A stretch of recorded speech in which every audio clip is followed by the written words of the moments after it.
Como yo voy a dar inicio con la conferencia un poco inaugural del seminario, como muy bien había dicho Samuel y el director Juan, yo creo que la idea es hacer un propedéutico de introducción a la antropología social, cultural, pero visual sobre todo, es decir, aterrizando en lo visual precisamente para arrancar de alguna forma y llegar hasta la jornada, ¿no? La idea es pues generar suficiente material etnográfico, visual, estético, artístico y también científico, antropológico, para descargar todo eso en la jornada, ¿no? Y que la comunidad de la Facultad de Artes Visuales pues podamos todos participar como estudiantes de licenciatura, posgrado, como maestros precisamente para...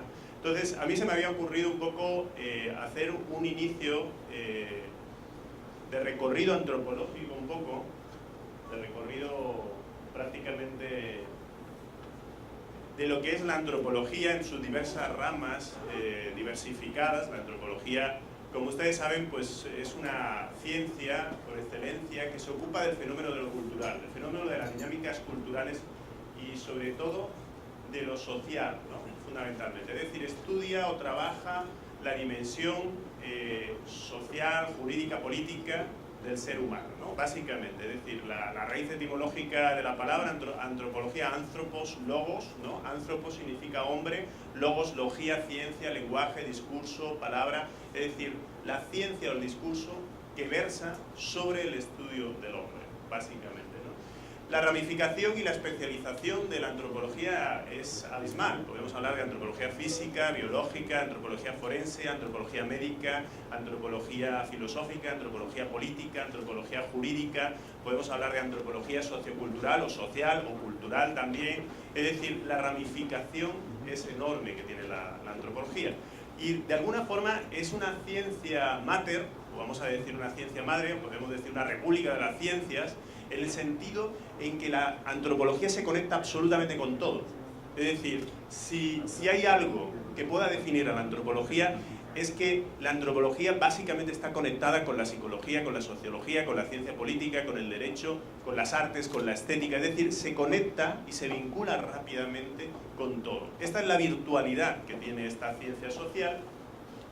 Pero por otro lado, también podemos decir que en el contexto de fragmentación del saber que estamos viviendo, es decir, en el contexto de cánones herméticos que hemos armado en las facultades, ¿no? Y un poco desconectadas en compartimentos estancos, ¿no? Por ahí están los economistas, los politólogos, los comunicólogos, los psicólogos. Es decir, parece que hemos fragmentado el conocimiento y que no hemos llegado a una búsqueda de su integridad holística totalizante. Es decir, hemos perdido el exceso de especialización que hemos tenido en las ciencias, en las distintas disciplinas, de alguna forma nos aboca precisamente a una fragmentación, ¿no? Y a una desconexión completa entre saberes. Parece que los economistas no tienen nada que ver con las artes no tienen nada que ver con la comunicación o con la ciencia política o con el derecho, y esa fragmentación del saber sin duda nos ha facilitado un avance espectacular en el conocimiento, por una parte, porque la especialización ha conseguido eso, pero por otra parte también nos incomunica cada vez más, es decir, nos fragmenta y nos aísla en nuestras disciplinas y en nuestros saberes. Por tanto, yo creo que la virtualidad que tiene en este sentido la antropología es precisamente pasar de la multidisciplinaridad precisamente a la transdisciplinaridad y a la interdisciplinaridad, es decir, que podemos abarcar la antropología desde esa aproximación holística integral, donde ya no estamos hablando de un holismo difuminador, un holismo definido, incomunicado, compacto, sino más bien un holismo que conecte todos los saberes y que conecte sobre todo los estudios de ciencias sociales, de antropología, precisamente con las artes, con la estética, es decir, la dimensión antropológica que pueden tener pues los lenguajes audiovisuales, ¿no? La fotografía, el documental, el video, el documento etnográfico, el cine, es decir, tienen una dimensión antropológica y por tanto darles este marco es de alguna forma plantear o hablar un poco de cómo se ha ido formando. La antropología es antiquísima, ¿no? Ya desde Protágoras, Heródoto, Platón, Aristóteles, Averroes, Hobbes, Pico de Mirandola, Rousseau, Montesquieu. Es decir, la antropología a lo largo de la historia del pensamiento hablar del ser humano en sus dimensiones políticas, psicológicas, en sus dimensiones culturales, sociales, es antiquísimo el estudio, ¿no? Pero realmente como ciencia social, con un estatus epistemológico concreto, ya tendríamos que hablar realmente, claro, porque todo esto era pues filosofía social, filosofía, vamos a decir, del hombre, ¿no? En el sentido de que estudio que analiza el hombre, pero como ciencia ya con su estatus epistemológico, una metodología concreta de investigación, realmente tendríamos que hablar ya del siglo XIX, siglo XX. Es decir, la antropología en ese sentido es una disciplina social reciente, muy reciente, ¿no? Aquí en México tenemos un gran antropólogo, que es Bernardino de Sahagún, con el fenómeno de la encontronaza y la conquista. Yo creo que podemos contar precisamente con los primeros antropólogos, ¿no? Es decir, que empiezan a estudiar un poco las otras culturas y sobre todo el fenómeno de la interculturalidad y el fenómeno de el choque cultural. El choque cultural que normalmente cuando una civilización encuentra otra civilización, normalmente se produce un encontronazo. Hay préstamos, hay una contaminación, pero evidentemente también hay un enfrentamiento entre culturas, ¿no?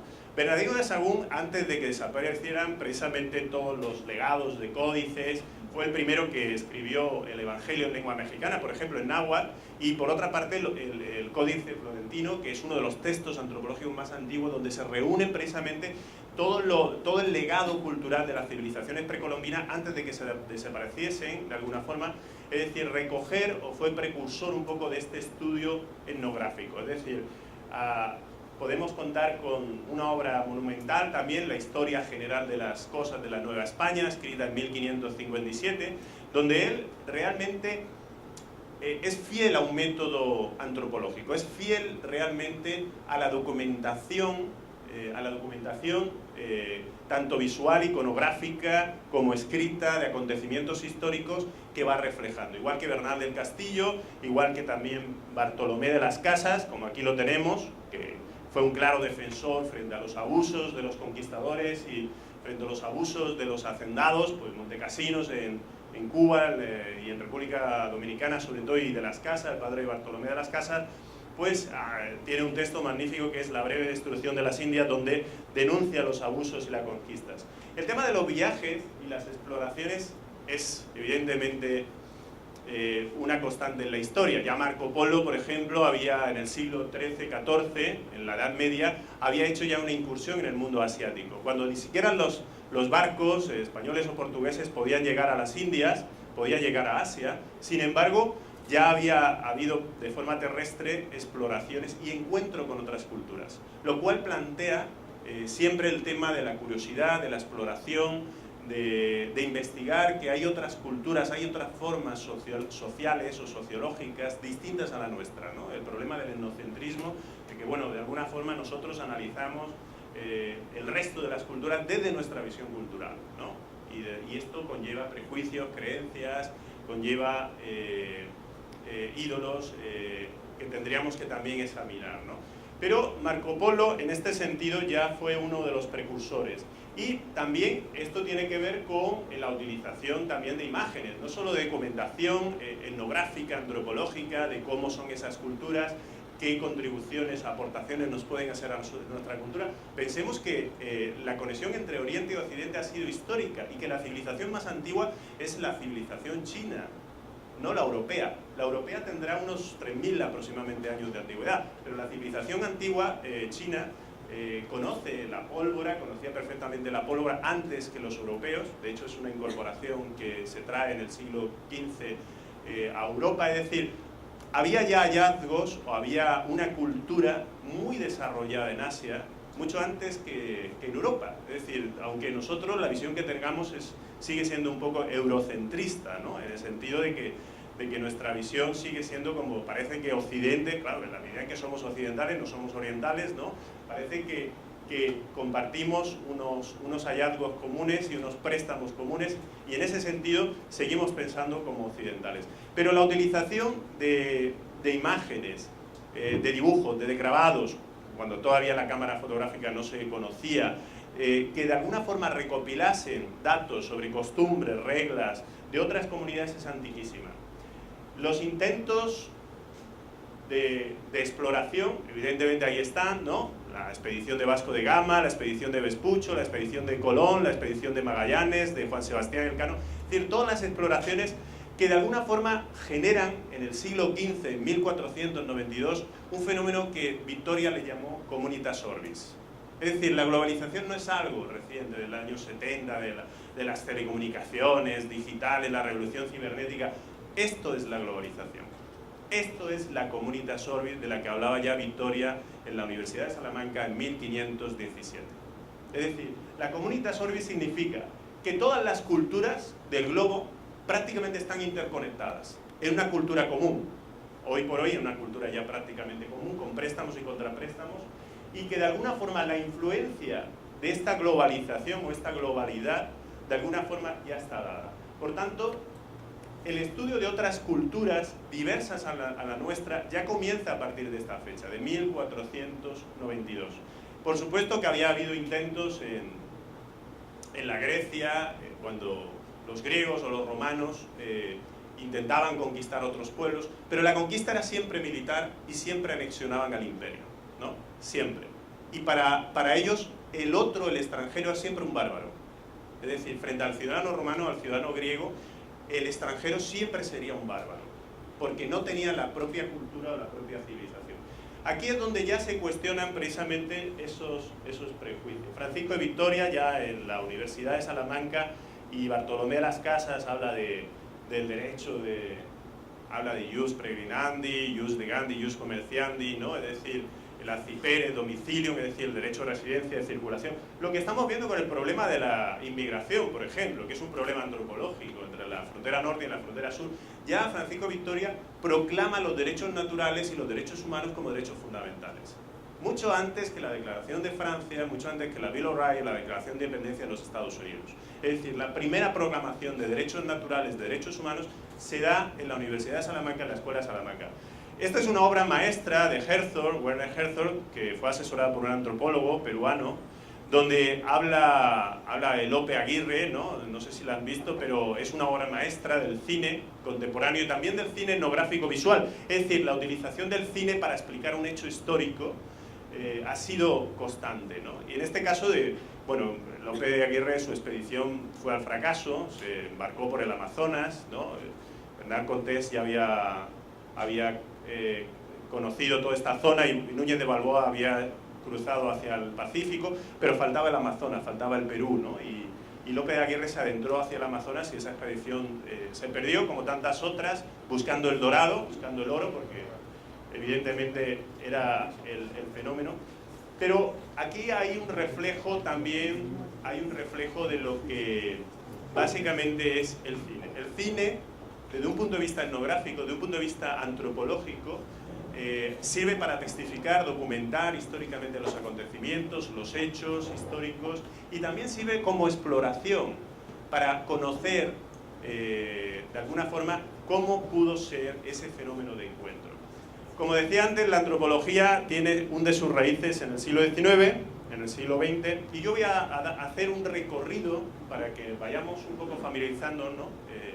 Un recorrido de las distintas corrientes, un poco de la antropología social. No voy a hablar de antropología filosófica, no se conecta tanto con la antropología visual, pero cómo el fenómeno de la antropología visual ha nacido en el seno de la antropología social y cultural. Es decir, cómo la utilización de cámaras fotográficas, cómo la utilización de documentales etnográficos, de cine antropológico, ha sido una herramienta metodológica usada tradicionalmente a partir de los años 20, 30, 40 por los antropólogos a la hora de describir, de explicar, de explorar precisamente esas otras culturas, ¿no? Al principio dentro de esa diversidad cultural o esa variabilidad cultural.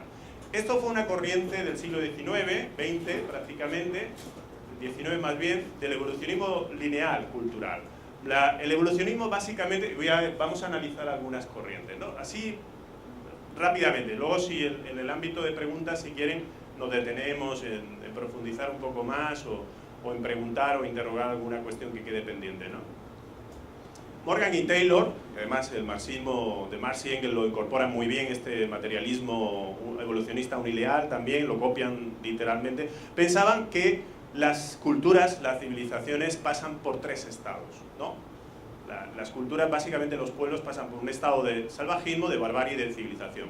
Salvajismo basado en la caza y recolección, barbarie ya en un sistema más desarrollado, ya no nómada, sino sedentario de agricultura y metalurgia, y civilización donde se produce el fenómeno de las grandes urbes, de las grandes concentraciones y sobre todo el descubrimiento de la escritura, ¿no? Esta era un poco la visión que se tenía antropológica en el siglo XIX.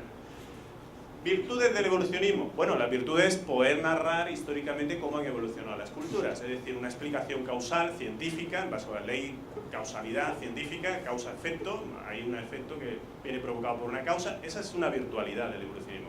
Segundo, virtualidad. Se conforma la ciencia antropológica con esta teoría, con esta corriente. Esa es otra virtud, básicamente, de esta corriente. Por otro lado, se da explicación al paso secuencial, lineal, progresivo, que tienen o van teniendo las culturas, cómo se van desarrollando. Es decir, se trata de dar una explicación causal.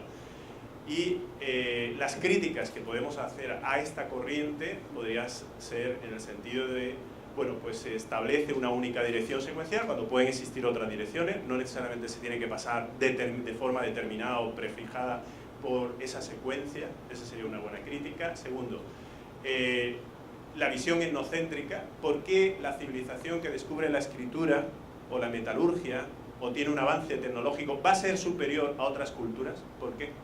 A lo mejor no necesariamente el avance tecnológico o el avance o el progreso, podríamos decir, metalúrgico o el progreso en la escritura tiene que ser una de las grandes hazañas. A lo mejor podríamos ver también que otras culturas, aún no teniendo estos hallazgos, pueden tener igualmente desarrollo, ¿no? Y pueden tener tanto progreso moral o tanto el progreso posiblemente humano que cualquier cultura que lo tenga, ¿no?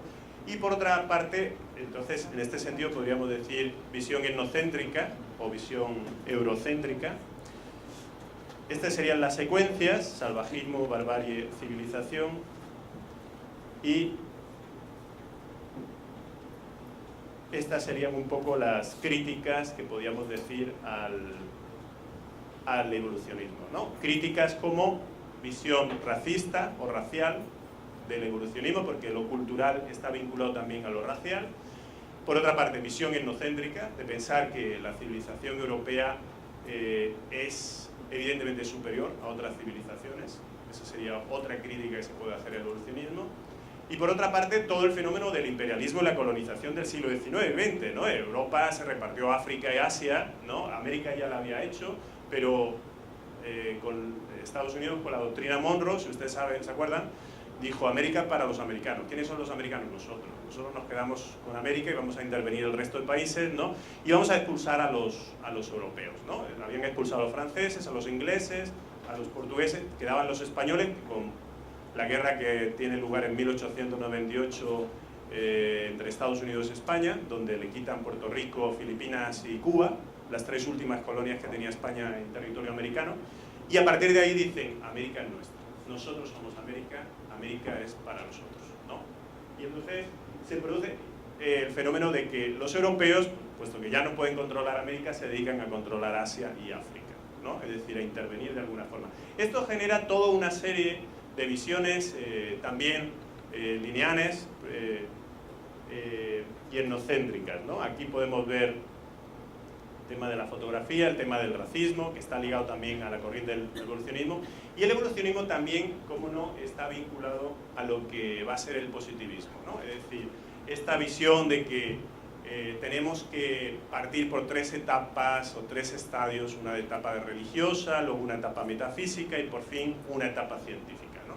El positivismo científico, del cual todavía nosotros somos herederos, ha generado un ídolo, un dios, que es el ideal ciencia, que es la creencia en que la ciencia es un conocimiento superior al resto de saberes, ¿no? Y esto ha sido pernicioso, sobre todo para las humanidades, las artes, el resto de conocimientos, porque nos sitúa en que finalmente en una posición de que el resto de saberes, metafísicos, filosóficos, teológicos, artísticos, humanísticos, pues están en clara desventaja con respecto a lo que podría ser la importancia que tiene la ciencia y la tecnología, ¿no?, para el desarrollo económico, para el desarrollo político de un país, ¿no? De hecho, ustedes, cuando ven las políticas científicas que tiene el CONACYT, el Consejo Superior Nacional de Ciencia y Tecnología, la máxima apoyo que se da o financiación a los proyectos es fundamentalmente tecnológico-científico, no humanístico-artístico, ¿no? Es decir, el gran presupuesto, casi prácticamente el 90% del presupuesto general de casi todos los estados, se otorga básicamente esas ramas del saber. ¿Por qué? Por esta visión positivista.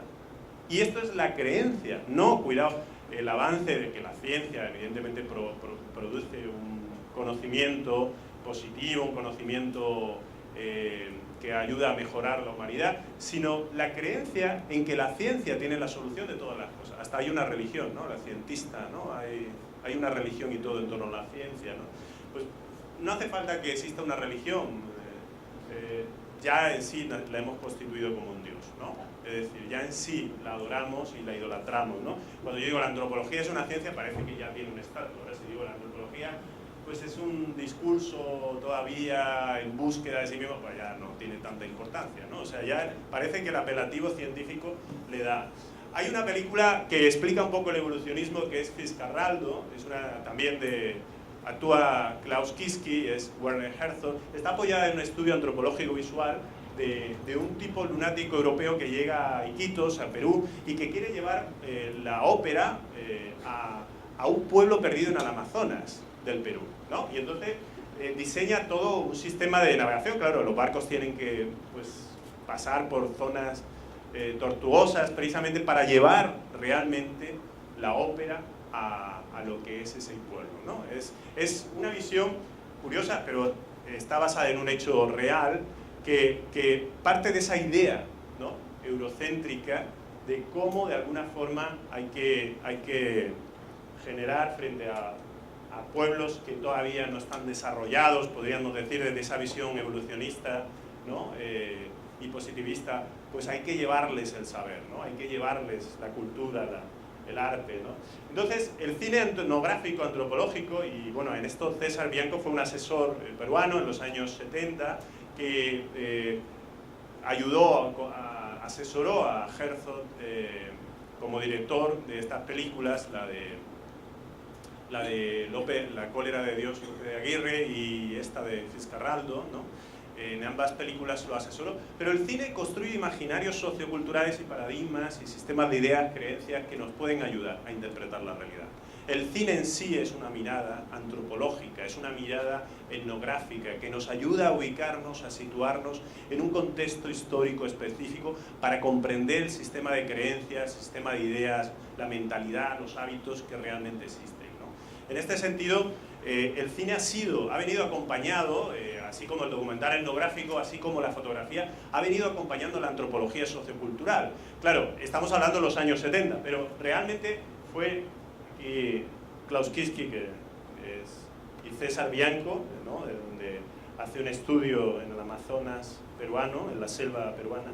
Pero el cine y el documental y la fotografía siempre ha venido a la par de la antropología. Franz Boas, por ejemplo, dentro de otra corriente antropológica que es el particularismo cultural, nos habla, es el primero que utiliza la fotografía precisamente para estudiar bailes, comportamietnos, danza, rituales, mitos, leyendas, magia, es decir, para retratar como documento etnográfico precisamente otras culturas. Franz Boas es una respuesta al evolucionismo, dice, bueno, no hay una secuencia lineal, no hay una secuencia unidireccional, no hay una secuencia que vaya hacia una civilización tecnocientífica, sino que cada cultura es específica en sí misma, tiene una singularidad, tiene una peculiaridad, tiene una particularidad, es decir, cada cultura en sí misma tiene una aportación, tiene unas conquistas, unos hallazgos, y por tanto hay que realmente entender cada cultura desde dentro, no desde un marco teórico, podríamos decir, evolucionista, ¿no? Y por tanto, cada cultura es fruto de una adaptación a un determinado contexto específico. En este sentido, Franz Boas, yo creo que comienza a profundizar en una comprensión interna. Ahí vemos las fotografías, son de vestimentas, ¿no? Él se fotografía tratando de alguna forma de explicar comportamientos él mismo asimismo hace las fotografías precisamente para entender un poco el comportamiento de otras culturas, ¿no? Y evidentemente rechazando el determinismo racial y generando precisamente una independencia entre lo cultural y lo racial, ¿no? Aquí vemos también gestos, ¿no? O sea, es un baile típico y él como de alguna forma en esas fotografías trata de explorar a través de la fotografía como un instrumento antropológico, ¿no? Es decir, aquí vemos también otro baile ritual, ¿no? También de tipo mágico, mítico, ¿no? Religioso, porque bueno, magia, mito y religión están conectados de alguna forma, es decir, la cosmovisión que podemos tener ilustrada, científica, europea, no se corresponde a lo mejor con la cosmovisión mágica, mitológica que puedan tener otros pueblos, ¿no? Entonces, bueno, pues esta es un poco la reacción al evolucionismo. Jean Rouch en 1930 también utiliza el documental etnográfico, el cine etnográfico, como documento histórico. Yo creo que aquí hace una aparición el tema de los medios, ¿no? Como instrumentos de antropología visual, ¿no? Y se comienza a usar las cámaras de cine y de vídeo precisamente para anotar pues, esas peculiaridades que hablaba Frank Boas de cada cultura, ¿no? Ese fenómeno de peculiaridad para realmente recopilar información desde un punto de vista de las ciencias sociales, ¿no? El conductismo antropológico igual, otra corriente que ha tratado en base a Pavlov y a Skinner, si se acuerdan de esta película, todo el mundo la ha visto, Stanley Kubrick, ¿no? Una obra maestra de la naranja mecánica donde, bueno, se estudia, es en definitiva una respuesta al planteamiento de Skinner, de Walden II, de la planificación social, de una sociedad que puede combatir el crimen y lo delictivo desde el condicionamiento operante, ¿no? Pavlov había estudiado el condicionamiento operante, Skinner refuerza, ¿no? El premio castigo, en definitiva el refuerzo positivo, refuerzo negativo, y entonces Stanley Kubrick realmente plantea con esta película el problema de la libertad, ¿no? Cómo conseguir una sociedad totalmente planificada que trate de evitar el delito, la delincuencia, tratando de utilizar al individuo con técnicas conductistas. Esas técnicas se han aplicado hasta los años 50, 60 y 70 aquí en Estados Unidos. O sea, el conductismo y el behaviorismo han sido unas corrientes más importantes, ¿no? ¿Cómo voy de tiempo? ¿Bien? Para no pasarme los 40 minutos. Vale. El estructuralismo de Lévi-Strauss también nos habla un poco de esa visión de cómo los hombres, gran antropólogo francés, se comunican desde símbolos y signos, ¿no? Por tanto, para la antropología, el ser humano es un animal simbólico, es un animal cultural, es un animal que produce cultura. ¿Y qué es cultura? Pues todo lo que se añade a la naturaleza, es decir, cualquier descubrimiento, hallazgo o aportación que podamos hacer desde la naturaleza, recreándonos en la naturaleza, ¿no? El sistema simbólico que se plantea, por tanto, es el intermediario, ¿no?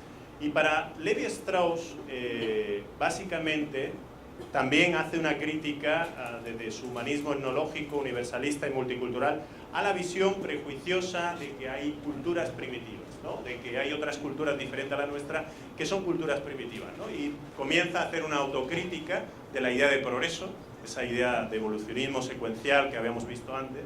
Bueno, la civilización occidental no representa el progreso, ¿no? Todo lo contrario, puede ser el antiprogreso, ¿no? Parece que caminamos hacia una civilización donde destruye los recursos naturales, el ecosistema, donde el cambio climático es inminente, donde la superpoblación es también otro grave problema y donde la distribución y la gran desigualdad socioeconómica a nivel internacional es abismal, ¿no? Es decir, la polarización no solo en nuestras sociedades y la estratificación de nuestras sociedades, sino en base a un comercio internacional. ¿A esto le llamamos progreso? ¿A que haya más hambrunas? ¿A que haya más guerras? ¿A que haya más muertes? Bueno, Lévi-Strauss diría, esto no es el progreso. Si esta civilización tecnológica e industrial ha generado el progreso, más bien estamos generando un antiprogreso o una destrucción de nuestra naturaleza, y aquellos que nosotros nos atrevemos a llamarlos salvajes o primitivos, ¿no? Finalmente, porque no comparten nuestros estándares culturales, finalmente pues son realmente mucho más respetuosos del ecosistema que nosotros, ¿no? Son mucho más respetuosos de la cultura que nosotros, ¿no? Porque también podríamos hablar no solo de genocidio hacia tribus o etnias en el Amazonas, ¿no? Con la industria maderera que se produce allí, también podríamos hablar de etnocidios, es decir, de destrucción de culturas también, ¿no? Es decir, no solo destrucción de pueblos, ¿no? Entonces, bueno, ¿de qué estamos hablando? Estamos hablando un poco de estas corrientes que vienen a darnos una aportación, un marco teórico para el trabajo audiovisual, al trabajo etnográfico, desde el marco de la teoría, porque evidentemente toda investigación científica, antropológica, visual, artística, estética, tiene que venir con una aportación de marco teórico, es decir, tenemos que utilizar la theorin, que en griego significa contemplación, la teoría precisamente para analizar, interpretar y descifrar, dilucidar un poco lo que es el fenómeno cultural, el fenómeno antropológico, ¿no? Entonces, estas teorías nos dan el suficiente marco amplio para explicar el fenómeno antropológico. El materialismo cultural de Marvin Harris es otra corriente más reciente que estudia los fenómenos o los factores demográficos, tecnológicos, económicos, ambientales para explicar la diversidad cultural, ¿no? Es decir, desde esa visión materialista, que es muy cercana también a la visión de un poco del marxismo, ¿no? Hay una infraestructura que es de base económica, tecnológica, demográfica, que explica las superestructuras culturales ideológicas, ¿no? Tiene que ver, pero lo interesante de Marvin Harris es precisamente que explica la cultura desde los factores demográficos, económicos o tecnológicos ambientales. ¿Por qué la vaca en la India es sagrada y no es comestible? ¿O por qué el cerdo no está prohibido, el jalufo, ¿no? Como dicen los musulmanes, es prohibido en la cultura semita, islámica o judía, ¿no? A los judíos sefarditas, los cristianos nuevos, cristianos viejos, le llamaban marranos, ¿no? Para especificar que eran judíos, ¿no? Le llamaban marranos precisamente por eso, porque no comían carne de cerdo. Para la cultura semítica, judeocristiana, sefardita, o en este caso islámica, musulmana, el cerdo es un animal impuro, ¿no? Pero esto tiene unas razones antropológicas, ¿no? Que tienen que ver con la zona en la que se desarrollan esas culturas, donde el cerdo no se da bien, porque el cerdo necesita agua y además transmite enfermedades, ¿no? Entonces, por eso las religiones llegan a prohibir en un momento determinado este fenómeno. Entonces, es un ejemplo el que he puesto del cerdo, ¿no? Para explicar cómo factores demográficos, ambientales, climáticos, pueden explicar la prohibición de un comportamiento gastronómico, un comportamiento cultural como no comer cerdo, ¿no? Evidentemente, ¿no? Por eso los regios no comen cerdo, fundamentalmente, ¿no? Comen más bien cabrito, ¿no? Eso tiene que ver con la génesis o genealogía judeo-sefardita, ¿no? De Luis de Carvajal, que es el fundador de esta ciudad, ¿no? Que era un judeo sefardita que fue procesado por la Inquisición, ¿no? En DF, ¿no? Porque las primeras familias que llegaron a asentarse en la ciudad, a fundar la ciudad, eran judías que huían de la Inquisición y de España, ¿no? Por eso se venían a estos territorios, porque decían, bueno, allí no nos persiguen, ¿no? Bueno, aquí se les perseguía también, ¿no? A los hebreos, a los marranos, como dirían, ¿no? Y por eso tanto apellido de ave, de animal, ¿no? Porque eran los cristianos nuevos, ¿no? Becerra, Galván, Garza. Claro, los cristianos viejos frente a los cristianos nuevos se les bautizaba. Si tú querías permanecer en territorios españoles, tenías que tener un apellido de ave o de animal nuevo para identificar, para decir, este es judío converso. Este es cristiano nuevo, pero judío converso. Y lo vamos a vigilar, ¿no? Y los apellidos ya indicaban su procedencia, ¿no? La sociobiología y el socialdarwinismo, que están cercanos de alguna forma, también plantearon un determinismo racial, ¿no? El socialdarwinismo no tiene nada que ver con la teoría de Darwin, es una traslación o extrapolación de la teoría de Darwin, del origen de las especies a lo que es la sociedad, la explicación de la lucha del más fuerte. Y en los años, a principios de siglo y mediados de siglo, pues había teorías antropológicas, craneológicas, incluso forenses, médicas, biológicas, físicas, que manifestaban la inferioridad de ciertas razas, ¿no? De los negros, de los asiáticos, de las mujeres incluso, ¿no? Esto tiene que ver con la igualdad de género también, es decir, que manifestaban que había una clara inferioridad de inteligencia, ¿no? y una clara inferioridad en cuanto a racial, genética, ¿no? Entonces, bueno, esto fue utilizado por el nacionalsocialismo, evidentemente, con prácticas eugenésicas, prácticas incluso de genocidio, el holocausto bárbaro al que nos llevan, con un delirio racial, el delirio racial de exterminar a todos los judíos, porque, claro, evidentemente los judíos contaminaban, ¿no?, la sangre alemana, la sangre aria, ¿no?, y a movimientos como el de abajo se ve, de Martin Luther King, movimientos de derechos civiles que protagonizaron un poco ese avance, ¿no? Igual Malinowski hace todo un documental fotográfico importante, plantea que las culturas son respuestas que satisfacen las necesidades biológicas y psicológicas dentro de su visión funcionalista, ¿no? Y también él hace un poco la utilización de la fotografía como documento prioritario, como documento básico, precisamente para reflejar, para describir, para analizar las distintas culturas, ¿no? Las culturas de Ruth Benedict, por ejemplo, también, que son discípulos de Frank Boas, tanto Margaret Mead como Ruth Benedict, también dentro del particularismo, ellos utilizaron el cine etnográfico. Sobre todo Margaret Mead es precursora del cine etnográfico para tratar de analizar precisamente y preservar documentalmente todas estas culturas, ¿no? Es decir, el análisis, ¿no? Voy muy deprisa porque el problema es que puse como 100 diapositivas, entonces no nos da tiempo. Más bien que ustedes vean un esbozo y de ahí luego en preguntas, pues si quieren centrarse en algún aspecto, nos centramos más, ¿no? Por tanto, aquí están los inicios de la antropología visual, es decir, se encuentran insertos en el estudio antropológico sociocultural. La antropología visual se encuentra inserta, incrustada dentro de lo que es las teorías también del psicoanálisis que ayudaron a esta corriente de personalidad, ¿no?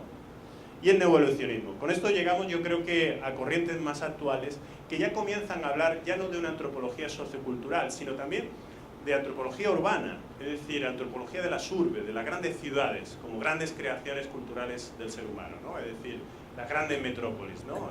Vivimos un nuevo renacimiento de la Edad Media, donde las ciudades, los estados-nación comienzan su crisis crónica frente al fenómeno de la globalización y vemos la importancia hoy que tienen las ciudades. Por eso el título del proyecto es Monterrey, espacio artístico, cultural y estético, ¿no? Creo que ese es el título del proyecto, es decir, la importancia que hoy por hoy tienen las urbes, ¿no?, las ciudades, ¿no?, en el marco de todas estas corrientes de ecología cultural y de ecología humana, que son corrientes ya de antropología cultural, ¿no? Es decir, las metrópolis, las urbes, el hacinamiento, con todos los problemas que esto conlleva, los grandes espacios, las grandes ciudades, es decir, cómo podemos hacer antropología urbana, antropología social y cultural desde las diferentes culturas y adaptaciones e influencia recíproca que genera precisamente la multiculturalidad. Porque claro, si hay una característica específica de nuestras grandes metrópolis, de nuestras grandes urbes, ciudades, como la de México DF, que tiene casi 30 millones de habitantes, aproximadamente no llega, pero casi la segunda capital mundial a nivel de mayor densidad poblacional y demográfica, es precisamente la multiculturalidad. Es la característica que más específica tienen hoy por en nuestras ciudades dentro de esta antropología son las mutaciones y cambios socioculturales, pero la multiculturalidad, ¿no? Y ahora vamos a explicar un poco qué entendemos por multiculturalidad y cómo las sociedades, cómo hemos pasado de sociedades rurales, donde los estereotipos, los roles, los valores eran fijos, a sociedades modernas, liberales, multiculturales. Es decir, cómo hemos transitado de sociedades tradicionales estamentales, autoritarias, patriarcales, a sociedades liberales, donde la movilidad, donde la coexistencia, donde la convivencia de alguna forma multicultural está cada vez más presente, ¿no? Y esto tiene que ver con una nueva faceta de la antropología sociocultural que se adentra de lleno en lo que es la raíz interna de lo que son las ciudades. Es decir, la dinámica cultural, social, con la estratificación, con la culturación, con la segregación, con la estigmatización, con la exclusión, con la marginalidad, con la integración, con el mestizaje, también, no solo étnico-racial, sino cultural también, porque somos mestizos en los dos sentidos, en el sentido cultural y en el sentido racial, ¿no? Porque me diga alguien que es puro racialmente o puro culturalmente, eso es un absurdo hoy en día, ¿no? La pureza no existe. Somos culturas híbridas, somos culturas mestizas, somos racialmente, ustedes tienen tanta sangre griega, romana, como yo, ¿no? ¿Por qué? Porque también ustedes tienen sangre española y España pues incorpora todo ese legado racial, genético, que lo llevan, no solo tienen apellidos y manejan una lengua española, sino también tienen genes europeos en ese sentido. Son una mezcla, en definitiva, ¿no? Decía Octavio Paz, padre bueno, Bartolomé Las Casas, padre malo, Hernán Cortés. Bueno, pues nos guste o no nos guste, somos hijos de Cortés, ¿no? O sea, tan hijos de Cortés como hijos de la Malinche, ¿no? Y ese mestizaje genético, racial, también generó un mestizaje cultural, ¿no? Entonces, estos fenómenos son propios de la interacción y la influencia cultural que se da hoy por hoy en las grandes urbes, ¿no? En el contexto urbano.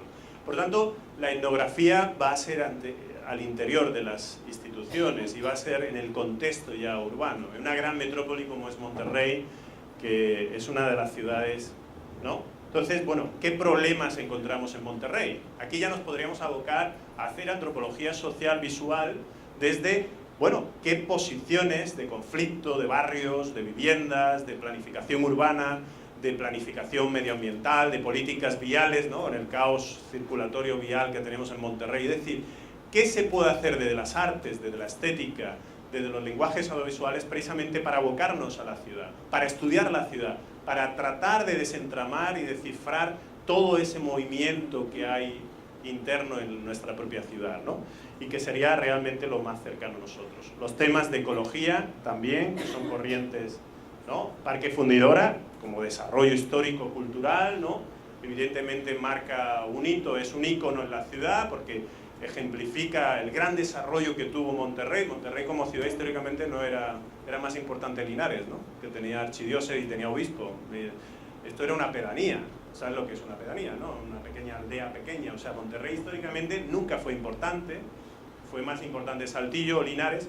Pero gracias a la guerra de secesión y a la Primera Guerra Mundial en Europa, había que vender acero. Y entonces de ahí viene todo el resurgir del siglo XIX-XX, ¿no? Y lo que hace que la ciudad realmente, despegue completamente como una gran metrópoli. Y toda la emigración que del siglo XX, ¿no? El siglo XX ha sido una emigración interna de otras comunidades, ¿no? De San Luis Potosí, de Zacatecas, que han llegado precisamente a la ciudad, ¿no? Esto hace que sea una de las grandes ciudades o metrópolis con mayor ritmo de crecimiento y mayor ritmo, ¿no?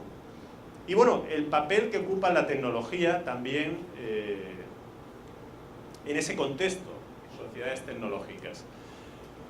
La antropología estudia la cultura material, pero también la cultura inmaterial, ¿no? El patrimonio inmaterial o la cultura mental, es decir, el conjunto de creencias, valores sociales, normas, ¿no? Estudia la cultura material, productos materiales, evidentemente, pero también lo que podríamos decir que forma parte del imaginario, ¿no? Costumbres, fiestas, pasatiempos, ¿no? Y cultura, evidentemente, es todo, ¿no? Cultura viene del verbo latino, colere, que significa cultivar, cultum, cultivo, ¿no?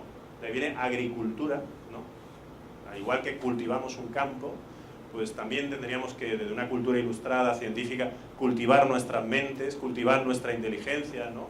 Es decir, hacer un cultivo, ¿no? de nuestras facultades y competencias y destrezas. Bueno, la cultura es todo lo que se añade a la naturaleza. La cultura es el mejor mecanismo de adaptación que tenemos hoy por hoy a la sociedad, ¿no? No somos... Esto de Darwin, de la selección natural, no nos selecciona el medio, ¿no? A nosotros no nos selecciona. Somos una especie dominante en el planeta que pone en peligro de extinción al resto de las especies, ¿no? Que selecciona las especies animales, porque seleccionamos el ganado vacuno, perruno, ¿no? O sea, lo podemos seleccionar todo, pero a nosotros no nos selecciona el medio ambiente. La lucha del más fuerte, no. Tal vez lo que nos selecciona es la cultura. La cultura es nuestro mecanismo de adaptación y también, como no, nuestro mecanismo de selección social, ¿no? No es el medio ambiente realmente. La cultura es realmente la respuesta para satisfacer nuestras necesidades, ¿no? La cultura es nuestro factor de humanización, de humanidad, podríamos decir. La cultura es lo que nos hace más hombres o más humanos en el sentido. Utilizo hombre en el sentido de concepto universal, ¿no? Es decir, incluyendo por supuesto la mujer, ¿no? Y el sistema simbólico compartido que nos hace realmente proporcionar un sentido a la vida humana. Dentro del sinsentido, dentro del nihilismo, dentro del vacío, dentro de los grupos nini que no ni estudian ni trabajan y que están perdidos, ¿no? De la demotivación y los niños ya no saben a dónde van y para qué existen y para qué... Bueno, dentro de la cultura es la única que nos ofrece esa brújula o esa orientación. Entonces, el fenómeno sociocultural tiene que ver con la subcultura, tiene que ver con la contracultura, ¿cómo no? Es decir, cómo en nuestras urbes se van formando subculturas, ¿no? Me acuerdo que cuando estaba en el instituto, pues estaba la tribu de los heavy metal, estaba la tribu de los rockabilly, la tribu de los skin, de los punky, de los moth, eran como muchas tribus urbanas, ¿no? Londres en ese momento era el que, no Nueva York, era el que daba la cultura musical y la cultura... Y se formaban tribus, ¿no? En nuestras clases había siempre pues, vestidos así de... Y claro, uno se identificaba diferente según su vestimenta, su música, ¿no? Esto eran subculturas, culturas urbanas, ¿no? Culturas urbanas. Y por otro lado está la contracultura, que son movimientos de resistencia o de rebelión, ¿no? A la cultura hegemónica imperante. Es decir, podemos decir que Ayotzinapa, por ejemplo, puede ser un fenómeno de contracultura, frente a una cultura basada en el poder, en la autoridad, en el ejercicio vertical. Bueno, pues Ayotzinapa puede ser un movimiento contracultural, no solo un movimiento político, sino también un movimiento cultural, en ese sentido como el Mayo del 68, ¿no? Que fue tanto francés, norteamericano como mexicano. Es decir, aquí hubo un Mayo del 68 también importantísimo, donde hubo una contrarréplica, una contestación. Por lo tanto, el fenómeno de la multiculturalidad, y esto lo dejo para avanzar un poco para las preguntas, multiculturalidad, interculturalidad, etnocentrismo. Yo creo que son tres conceptos que hay que diferenciar claramente, ¿no? Entonces, pues si quieren, yo sabía que me iba a faltar tiempo, bueno, hay aquí algún ejemplo, alguna bibliografía de propaganda de cine, ¿no? He seleccionado ahí algunas de choque cultural, ¿no? Y si quieren lo dejamos aquí. Ya no he llegado a antropología visual, pero no importa, ya como hay 2 sesiones, lo dejamos aquí y bueno, pues si quieren abrimos turnos de preguntas, cuestiones para hacer dinámico, porque este era otro propósito del seminario, ¿no? Es decir, dinamizar un poco con debate, deliberación, ¿no? Que es lo que nos interesa, ¿no? Muy bien, muchas gracias.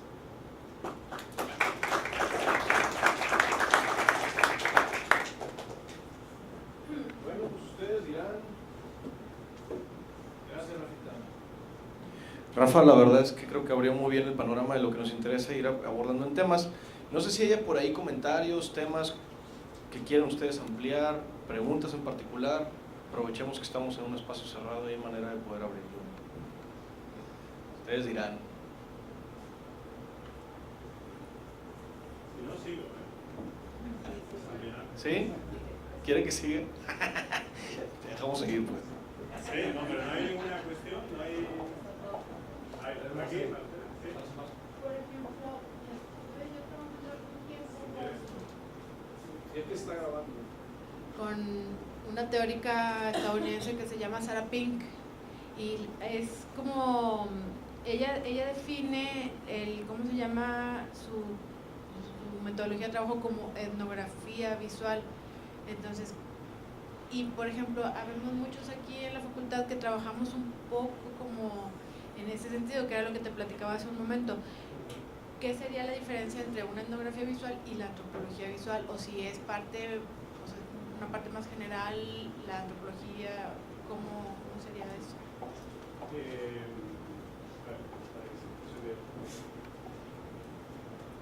La antropología visual o la etnografía visual no se puede desconectar. Por eso yo he querido empezar con esta proyección, este modelo propedéutico de antropología sociocultural. Es decir, no podemos desconectar la antropología visual de la antropología sociocultural, ¿no? Aunque yo creo que la antropología visual añade un plus a la antropología. Es decir, para un antropólogo sociocultural, los lenguajes visuales no son más que metodología de recopilación de datos. Es decir, el documento etnográfico, el video, el cine, la fotografía, no es más que un mero recopilar datos duros, datos empíricos, para luego a partir de ahí elaborar una hipótesis explicativa de ese fenómeno, ¿no? Básicamente. Sin embargo, la antropología visual añade algo más, es decir, una visión artística, estética, es decir, porque ya la misma mirada, yo creo que la misma mirada fotográfica o la misma mirada de la película ya incorpora todo un sistema de interpretación de esos datos, es decir, incorpora un análisis, incorpora un sistema de valores que se quiere transmitir, es decir, la fotografía no es, podríamos decir, inocente.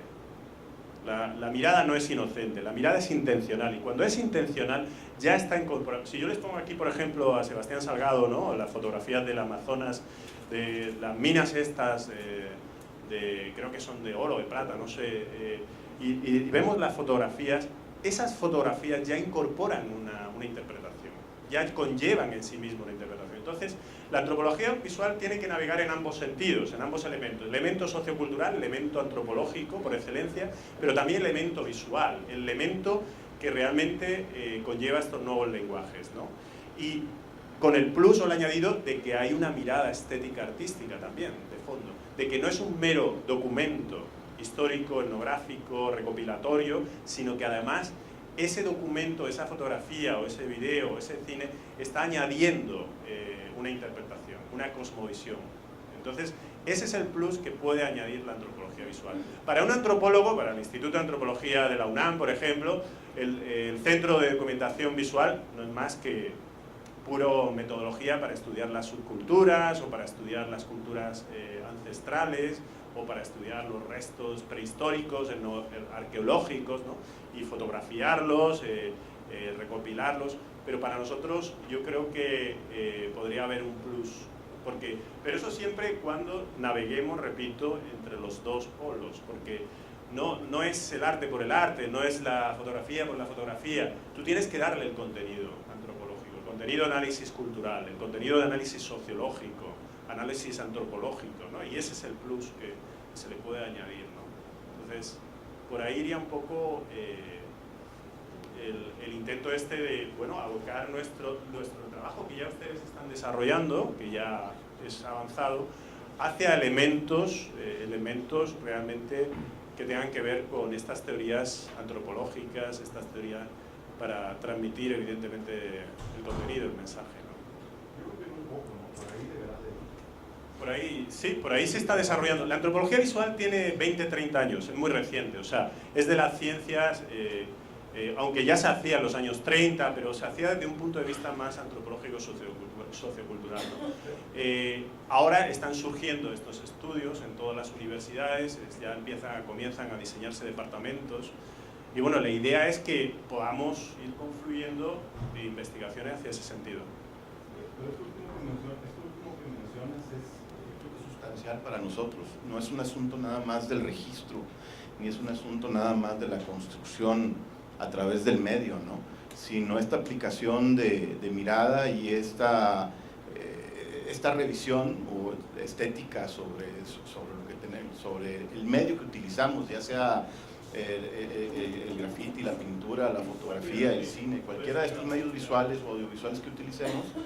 En el caso de la producción, vamos a decirlo así, en el caso de la producción tendrá que ir encaminada precisamente o sustentada en este marco antropológico visual, pero con los elementos de arte o de estética que decidamos utilizar en un momento dado para trabajar o revisar en su caso, ¿no?